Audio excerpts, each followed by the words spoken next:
JT Kostman, welcome to Succession Stories. You have a super interesting background. You're a data scientist, you're a mathematician, and a psychologist, which is a really interesting combination. You're widely regarded as one of the world's leading experts in applied artificial intelligence and cognitive computing. And I know you don't get that from the bottom of a Cracker Jack box. And in 2018, I think it was, you launched a company. You've got an incredible career journey. I'm excited to welcome you to the show. So how are you today? I am excited to be here. Thanks, Laurie. I've been looking forward to the conversation, and I'm doing great today. Joe Biden was just sworn in yesterday. The nation is getting back on track. All is good in the universe. All is good in the universe. Let's start by talking about you, because this show is about transitions, and you've had a number of them in your career, which I'm sure everyone is going to be really curious to hear about. Let's talk about your career journey. Where did you grow up? How did you get started? What influenced you along the way? Oh boy, you want to go that far back?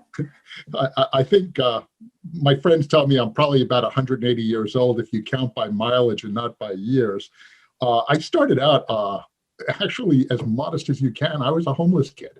I grew up on the streets of New York. From the time I was 9 years old, I moved out onto the streets and lived in the alleys, the subways, the libraries of New York City until I was about 12 years old-ish.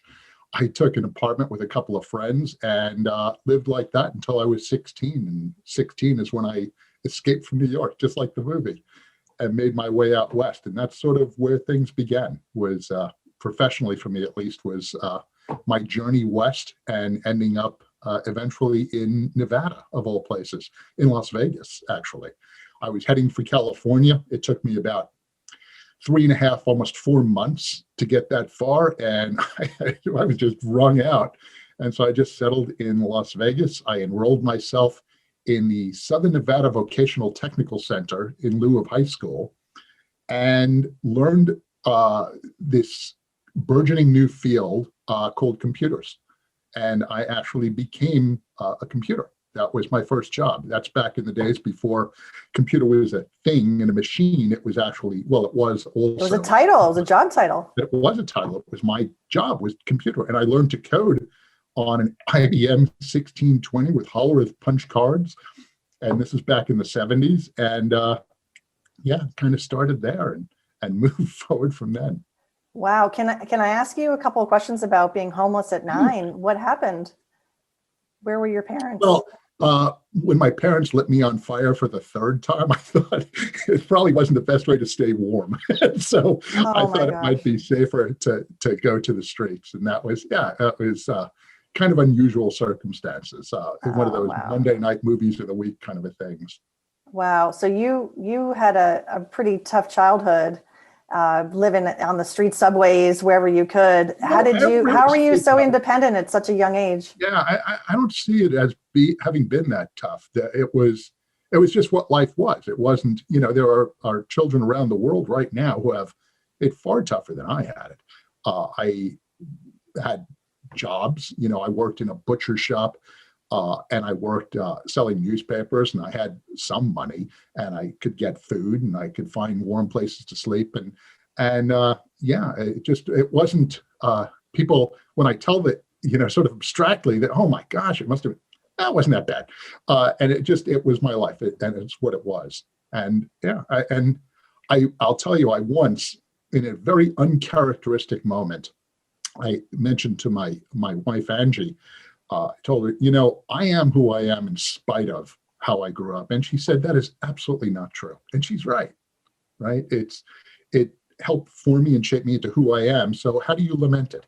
How do you cry about it? If you're happy with where you are, then you get to decide to some extent, to a large extent, I think, if not maybe to an entire extent, what you do with it. It's the fundament of Stoic philosophy, right? We control those things we can control. We don't control those things we can't. And what can we control? Nothing, just us, just our attitudes, our beliefs, our behaviors, our actions, what we do. And I took that very seriously, starting from a very young age. Honestly, at about 9, I decided if it's to be, it's up to me. I control my fate, my destiny, and I have to make some decisions and decide what I'm going to do with what's presented to me. And you did, and you moved out west, and you got an education, and you got a career as a computer. So let's pick up the story from there. That really began your passion and understanding data and working with this newfangled world. You mentioned IBM products, and so you said this was in the 70s? In the 1970s, yeah. Okay. Mid-late 70s, yeah. Okay, so what happened from there? Oh boy, from there I took a really hard left. And I decided to change things up again. I was working as a computer, and by then I was, 18 years old and working as a computer. And then it was not quite as glorious as it is now.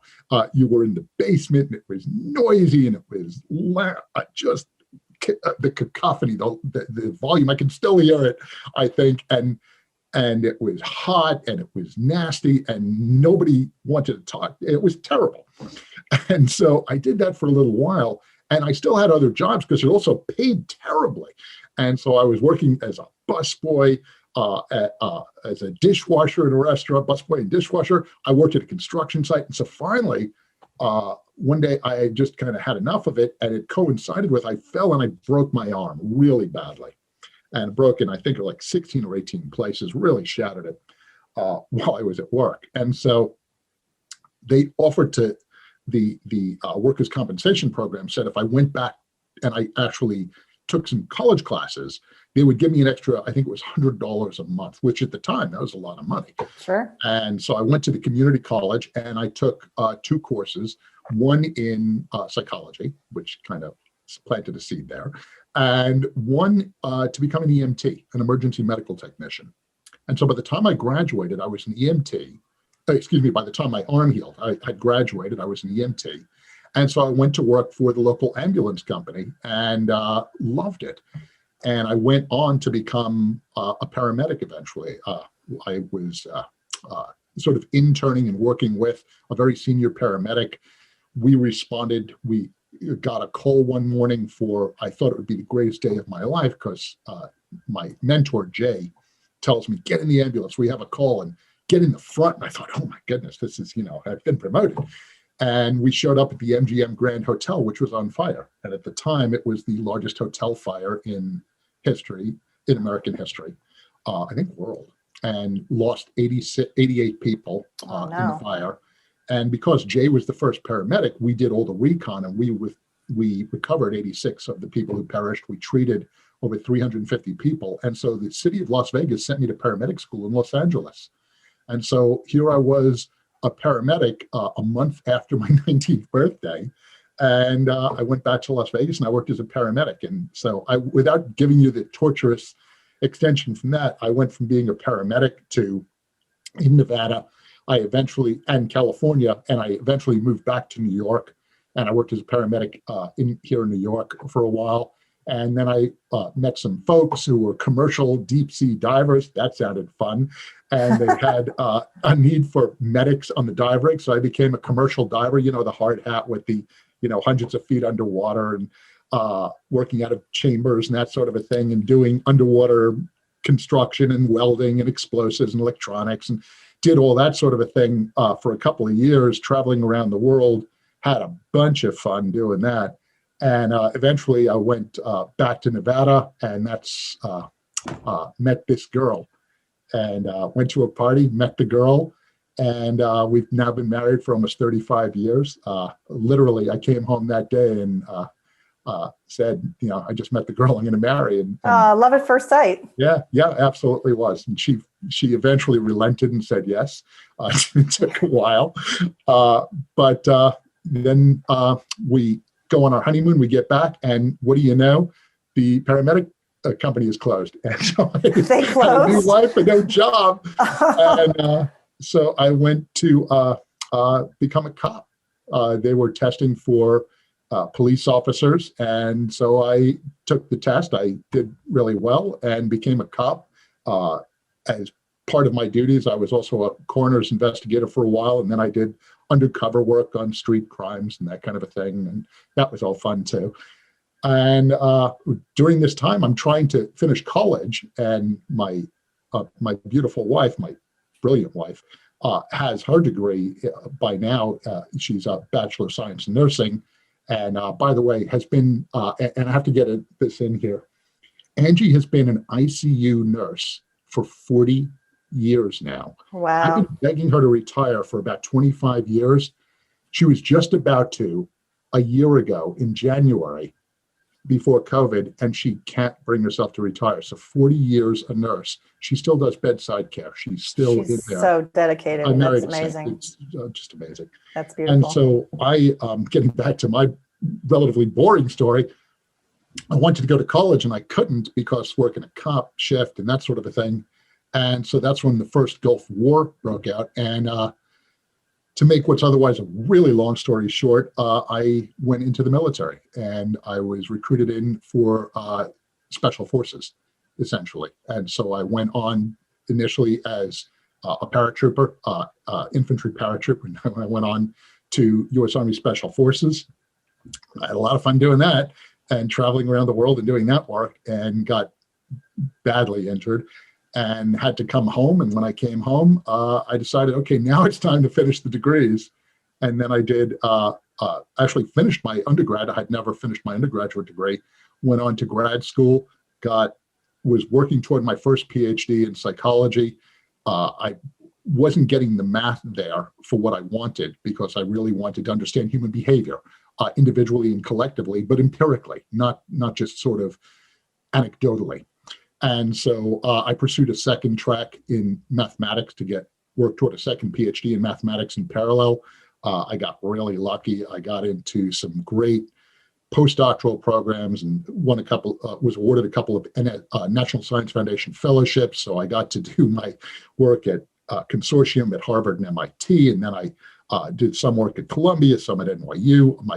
I was doing the degree at CUNY at the City University of New York. Very open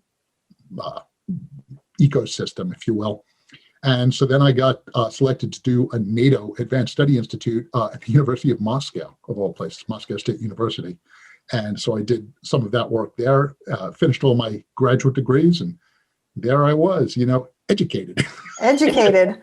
That's an incredible story. I don't even know if I can recap. Homeless at 9, employed as a teenager, finds your way to a vocation which began with being a computer, and then through civil service to military service, and then back to your education, which ended up becoming so much more, right, than where you initially started with getting your PhD. Fair, I never really turned my back on computing. I hated the job. I hated being that wasn't even a cubicle. We were basically I didn't actually even have a desk. I had a chair. It became a big thing because I put my name on the back of the chair because it was my chair. Your chair. It had a wheel so I could move it, which was great. But I never walked away from computers. I loved that work. And I was, in the early 80s, I was a hacker. And when that movie came out, War Games, I was the one watching it and saying, he got the really cute girl. And I thought, oh, I really got to get back into computers. And I stayed in throughout. I did work in that arena, even while I was a cop. I did work on, that was sort of the birth of NCIC and CGIS and some of the other databases we had, and not facial recognition, but using the machine to create composite images of what suspects might look like. So instead of an artist, we did it on a Mac, and doing a lot of the database work. And this was the early years of, Edgar Codd had just really done some of his seminal work in what became SQL, structured query language. And so working with the databases and being able to digitize to some extent some of the police stuff, did the same thing with emergency medical services. But then when I went into the military, even though when I was in the field, it was, helicopters and guns and, running around and that kind of thing, while we were in garrison, I was one of the few people who was really computer savvy and ended up working with other branches of the United States government, those that have 3-letter agencies, 3 letters in the name of their agency, And What that cannot be named, so that we don't want to exactly. end up on a no fly list. Exactly. And that's, who I ended up going back to work for, as you know. Yeah. So when you got into the, call it the corporate America, if you will, I know you worked for the government for a while, as you said, for various reasons, we can't really talk deep about that. And before we got on the show together, you said that you have a knack for taking something complex and making it super understandable. And you were sharing the example of helping your granddaughter at age 9 or so understand while you're making her grilled cheese about like natural language processing. Yeah, we learned everything about it. I'll do you one better. I teach all the grandchildren, when they are 2, I start teaching them about ontologization and ontologies. And the way we do that is with Grandpa's big box of buttons. I have no idea what that is. I'm Grandpa, and I have a big box of buttons. It's as complicated as that. And I have this big box of buttons. It's somewhere here in my office, huge. There it is. And I take this box and I pour it out on the carpet. And I tell them, when they're 2, make piles for Grandpa. And what do? At first, they push them into piles, which is very nice. But that's fine. They've created a cluster, right? And that's cool. As they get older, when they come over to the house, I'll tell them, again, same instructions, make piles for Grandpa. Now things get interesting. At first, they do colors. Then they may do shapes. Then they may do the number of holes in a button. Then they may do a combination. And what are they doing? They're creating ontologies. And as they start to get older, we teach them what that's really about, and do the same thing with everything. My granddaughter, my oldest granddaughter, is almost 12 right now. She can probably go toe to toe with any data scientist out there.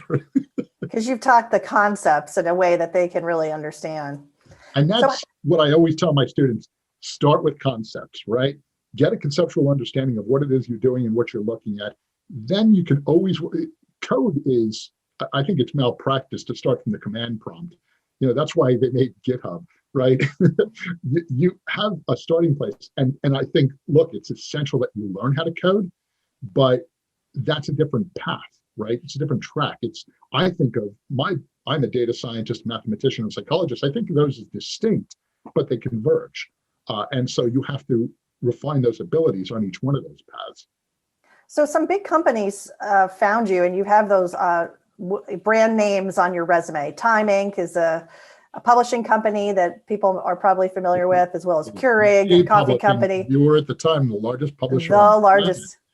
And I was their chief data officer and a member of the executive committee there, helping to run a Fortune 50 company. How crazy is that? Yeah. And before that, yeah.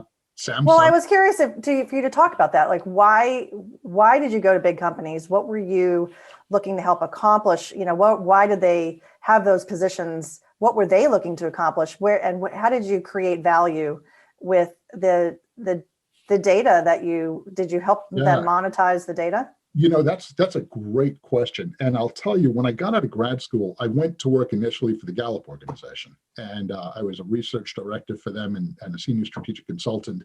And we helped them capitalize on and monetize a lot of their capabilities and bring real data, real analytics to some of the work they were doing, which turned out to be very worthwhile.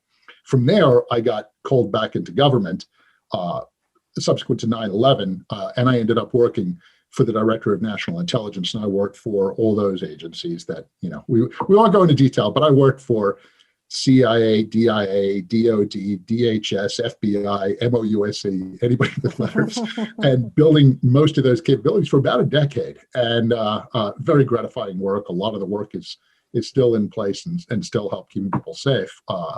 Feel really proud about the work my teams and I did. I'll be happy to tell you what I can about some of that sometime. Some of it has been declassified, and I can talk about some of that. But from there, after I left government, I was courted back into the private sector. And what I found was I tell my friends and students, I spent the first part of my career as a data scientist looking for serial killers, and the last part looking for people who really like cereal, and it's pretty much the same thing. The algorithms, the math doesn't care what the target is, right? And so I found I was just as able to find lunatic terrorists as I was moms who really like taking pictures of their children, which is exactly one of the early cases we worked on, and in fact used the same algorithms. We used Kahuna type neural networks to be able to locate them and pinpoint them on maps. And I found a lot of this transition very effectively. And so I was initially working with some of the big digital media marketing companies, Digitas and one of the Publicis companies and some of the other big firms. And that is what sort of got me back into the commercial space. And then I was very actively recruited by Samsung to become their chief data scientist and to enable not just their technology, but also their capabilities and how they could leverage and capitalize on data. And in fact, when I was, the guy who recruited me, Dr. Mark Ramsey, brilliant guy, he's got like 37 patents to his name, just a fun guy too. By the way, side note, he keeps a racing Porsche and a Lamborghini Countach in his garage. He's like that guy. And also a PhD, right? So we got along great. And so he brings me in and he said, Samsung technologically space age, but from a data perspective, they're somewhere in the early mid 1980s. And he wasn't kidding. That people would be shocked at how obsolete the approach is that most, even of these big companies, not the FANG companies, I mean, they have their act together, but most of the rest of the Fortune 500, and I've worked with most of them by now, most of them, you would be shocked at how behind the curve they are. And when you think about, there's that chestnut that in this economy, data is the new oil. Data is, and we have all companies are now data companies. And our most valuable assets are found in our data. Well, it turns out that's all true. We really are only as good as the data we have. But more importantly, I had this unfortunate experience of being quoted accurately by the press. And the Wall Street Journal asked me about this once. And I told them, it's not the size of your data, it's what you do with it that counts. And I find that most organizations don't know how to capitalize on that data. And my favorite example, I'm sorry to ramble here, but when I went to Time Inc., and I was courted there very aggressively by the CEO, Joe Rep, brilliant guy. He's the guy who basically brought AOL from being a garage band into the force of nature that it was. And that was Joe. Don't believe what you read in the press. It was Joe. Brilliant, visionary, very smart, very capable guy, and a very earthy, real guy. We got along great also. But he brought me in because he said, I am convinced, he told me, we have all these assets that are wasting away and we're doing nothing with them. And when I went and I talked to the rest of the senior executive team to decide whether or not I would take the job, one of the people I met with, who remain nameless, who, by the way, we ended up being very good friends, but was in charge of revenue, the chief revenue officer for timing, and said, I don't know what you're going to do here, frankly. We don't have any data, and we have no way really to capitalize it. And I said, well, you're the largest publisher in the world, right? And if nothing else, you've been sending, I don't know, me Money Magazine for 10 years, and then I changed that and I moved my address and now I have Southern Living. You know something about me. And so how much can we impute from this data and how much can we infer and how much can we leverage from that? And what it ended up being actually was not just to serve Time Inc., but almost more importantly, to give our customers, the advertisers, better insight into their own customers than they had themselves, as a consequence of our relationship with them and what they were looking at, what they were reading, those sorts of things. But then also to work with my best friend there became Norm Pearlstein, who's one of the most regarded journalists in the world.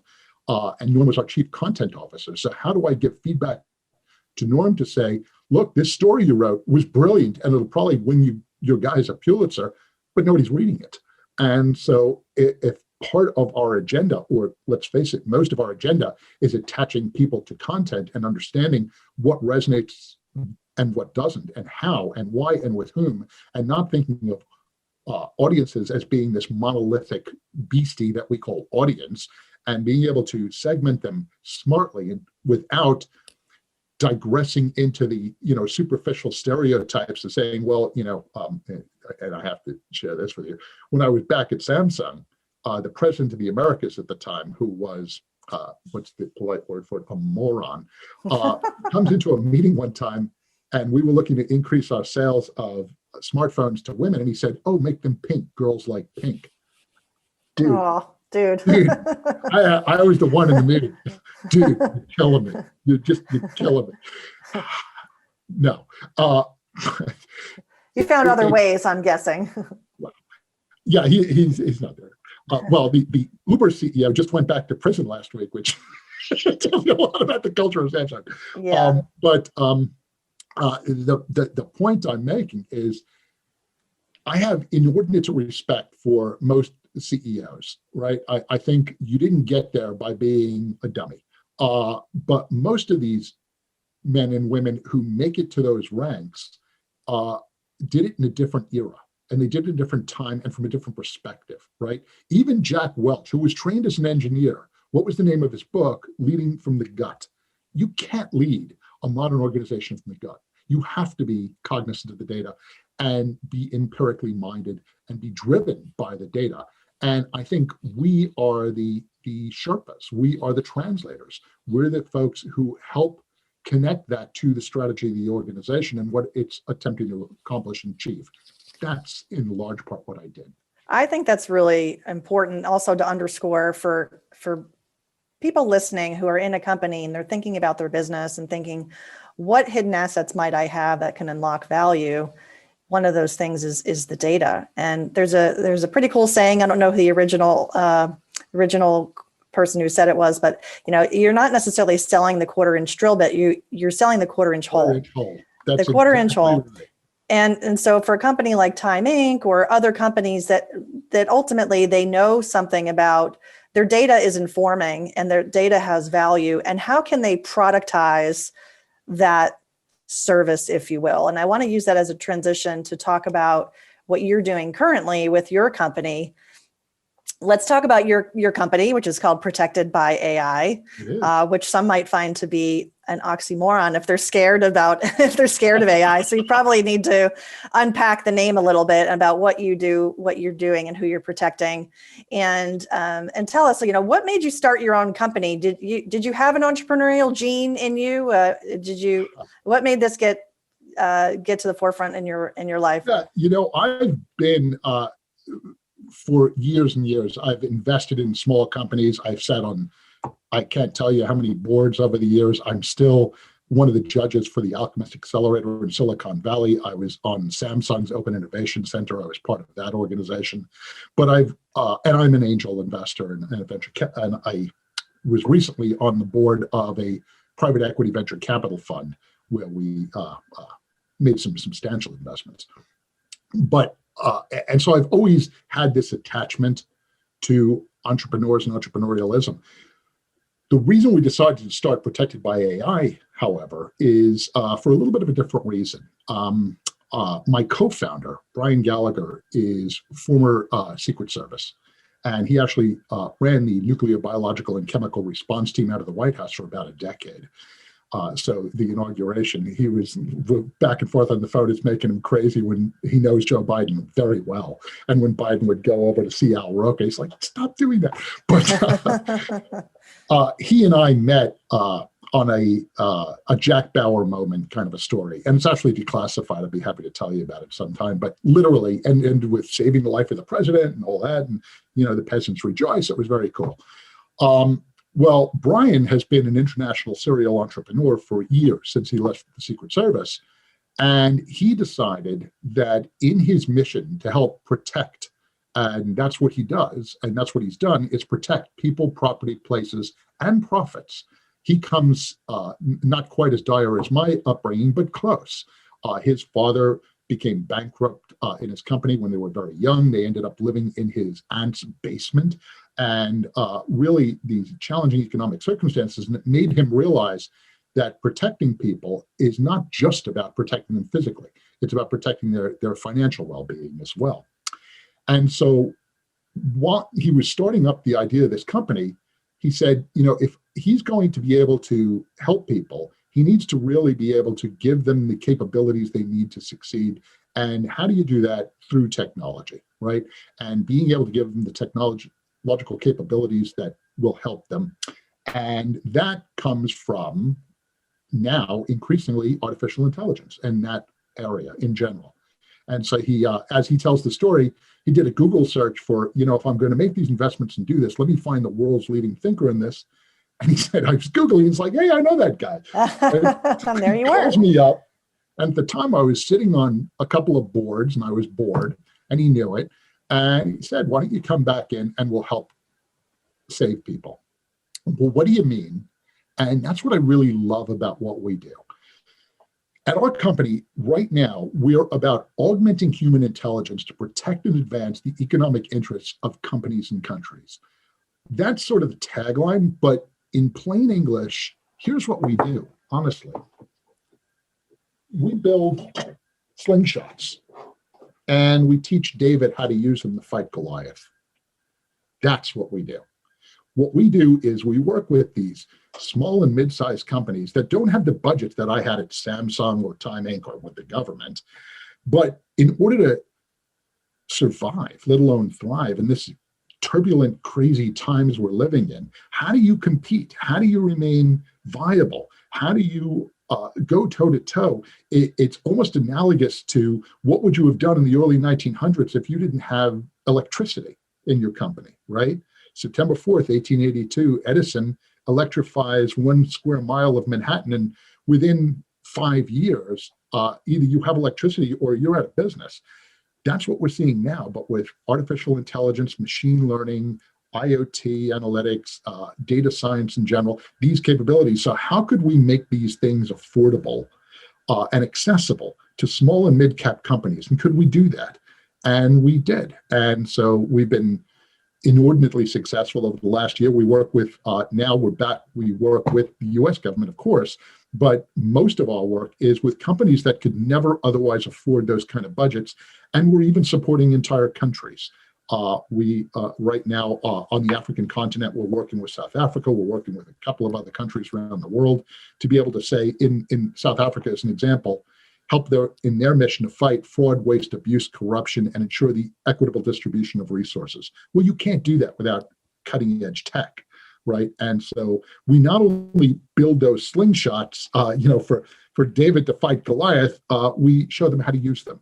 And so the model we have, we talk about, we address 4 factors with everyone we work with. And by the way, we have a book that we're working on, I should be typing on right now, coming out soon. And it talks about those 4 factors are helping them with their strategy, their human capital, their insights they need to lead and to understand their market, and their technology.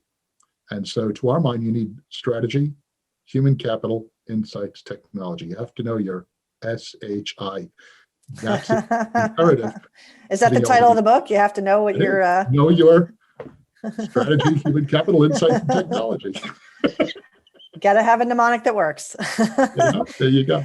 So you mentioned you're a grandfather. So here you are, an entrepreneur, and I'm guessing you're over 50. I won't ask you your age.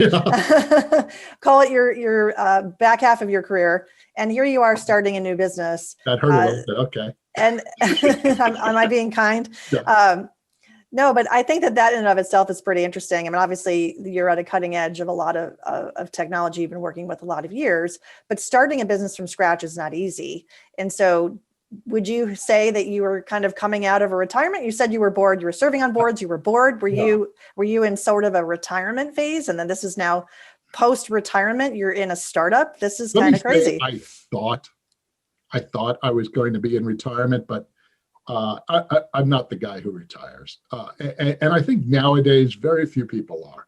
The idea of retirement in the classic sense, just, I think I had a period of time when I was injured, when I left the military, and I couldn't walk. I was, bedridden, and I was not in a mindset to really engage myself. And I could feel my mind starting to atrophy. I truly could. after a couple of months of, just watching TV, and this is even before social media, I basically watched, stupid TV and did not much of anything else for a couple of months. And I could feel my brain starting to decay, starting to get older and slower. And that's what happens to us. We'll talk another time about some wonderful work that's been done in neurophysiology that actually starts with a cloister of nuns in Mankato, Wisconsin. It's a very cool story. And it turns out that old myth that you inevitably head toward senility and Alzheimer's and cognitive deficiencies and defects and deficits, total myth. Your brain continues to grow new dendritic pathways, new neuronal connections throughout your life, so long as you train it. It's like going to the gym, right? But you have to stress it, and you have to keep pushing it, and you have to keep exercising, right? The same as literally as a physical workout, and it is physical, it's biologic, right? It's physiologic.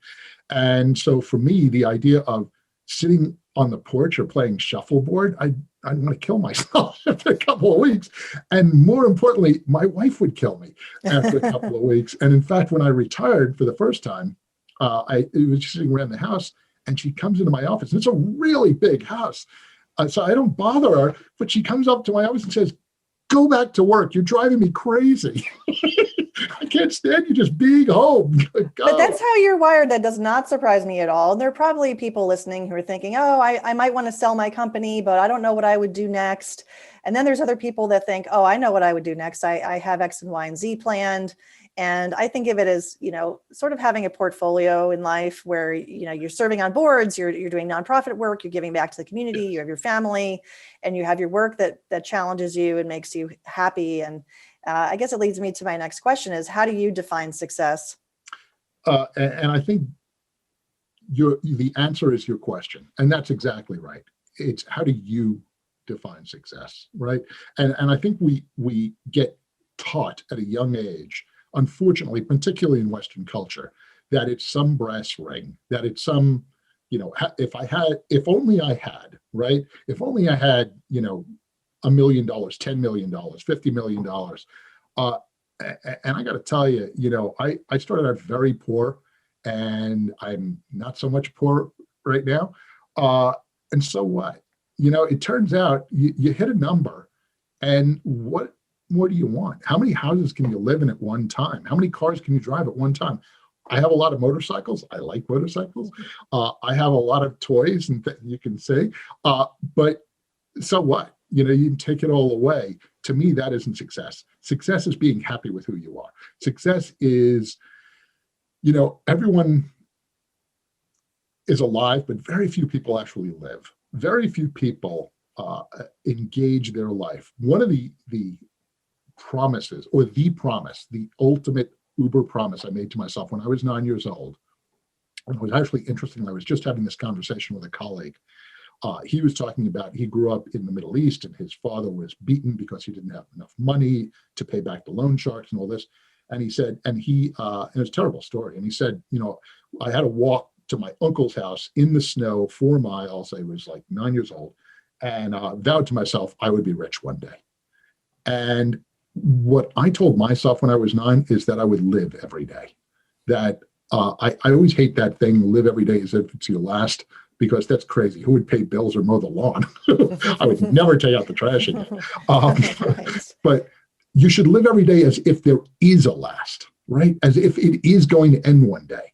And so to me, success is about experiences. Success is about relationships. Success is about enjoying what you're doing and why you're doing it. The reason I'm not retired, the honest to goodness, look you in the eye reason, is I know exactly how professional ball players must feel.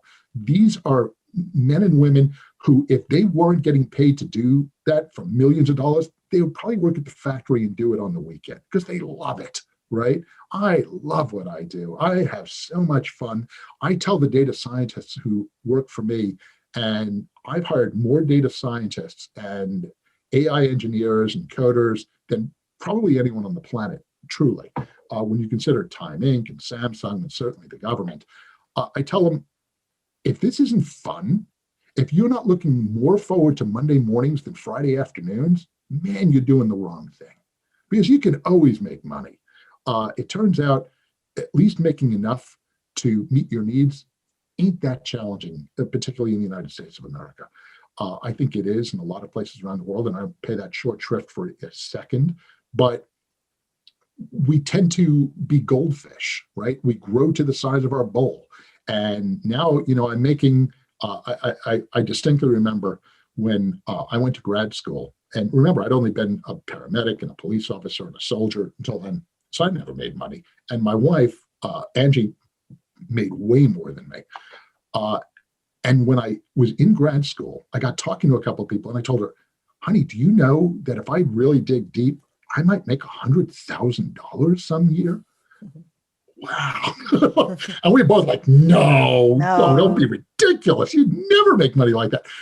And now, a starting data scientist right out of school can make, multiples of that, let alone if they have some real expertise in AI and machine learning. And now with the democratization of education as a consequence of MOOCs and resources and Udemy and all these things that are available to people, and increasingly, I think one of the bizarre collaterals, positive things that came out of the Trump administration was cracking down on immigrants and H-1B visas and those sorts of things. Well, you add COVID to that, and we've come to realize we can virtualize talent. People can be anywhere now. They can get educated however they want, take a non-traditional path. And if they have the inclination and the interest to get into this particular profession, make a damn lot of money and have a great time doing it. All it really takes is your willingness to do that.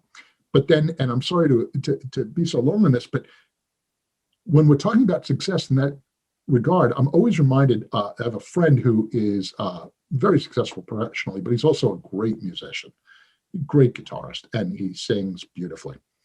And so we were with one of our friends one day, and Steve was just, fiddling around on the guitar, just playing a little bit. And by the way, this guy who was formerly, he just retired, he was an executive for the Federal Reserve Bank. So, I had a real career. But he also plays at gigs on the weekend, and he was fiddling around with the guitar. And this other friend of ours said, man, I would do anything to play like you, Steve. I would love to play like you. And Steve said, no, you wouldn't. I said, what do you mean? No, I'm telling you, I would. He said, no, you wouldn't. Because you know why I can play like this? Because I play like this. Because I played every day. I practiced every day. And you know why I did that? Because I love it. Because I really love it. That's success. That's right? success. Steve When you find something you're so good at. Gig, but that's success. Right.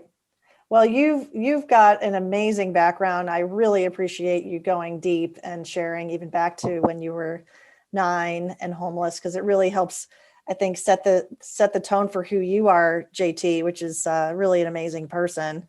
And in my last couple questions, and your wife, Angie, is there anything else that you can share about favorite sayings or mantras about entrepreneurship or leadership that help drive you forward? Yeah, I would say, one of my mentors gave me some advice when I was very young that stuck with me. He said, let me tell you the secret to achieving anything you want in your life. 3 things, ready? And by the way, absolutely not kidding. This has been the guide of my life. I'm going to give you this for free. This is really what changed my life. He said, there's only 3 things you have to do. Number 1, decide what it is you really want with absolute particularity and clarity. Get a vision in your mind. Not, I want to be successful. I want to be, no. You say to yourself, exactly, I want this. Make it a SMART goal, right? Specific, measurable, achievable, realistic, time constrained. That's what I want. Step 1, know what you want. Step 2, find out how much it costs. What's the sweat you'll have to put in? What's the time you'll have to put in? What's the tuition you'd have to pay? What books do you have to read? Who do you have to work with? Who do you have to meet? Step 2, find out what it costs. Step 3, pay that price. That's it. Pay the price. Yeah. Pay the price. Find out what you want, find out what it costs, and pay the price. Pay the price. Great words to live by, aspire to. JT, thank you so much for joining me today. If people want to find you online, how do they do that? You can go to our website at, interestingly enough, ProtectedBy.AI. There you go. There's a mug. There it is. And you'll find me there. I am occasionally on LinkedIn. I have a love-hate relationship with LinkedIn. So sometimes I'm on, sometimes I'm not, but you can find me through my site, through my writings, through the books. And by the way, anyone who's aspiring into this profession, drop me a note. I leave time open every Friday to talk to people who are either aspiring data scientists, mathematicians, psychologists, professionals, AI, people who are interested in artificial intelligence. On the other hand, either aspiring or struggling entrepreneurs. And so if you're having challenges, if you just need someone to talk to, that's what I do. I'm happy to have the conversation. We'll find a time. Thank you so much, JT. It was great to talk with you today. It was great to talk with you. Take care.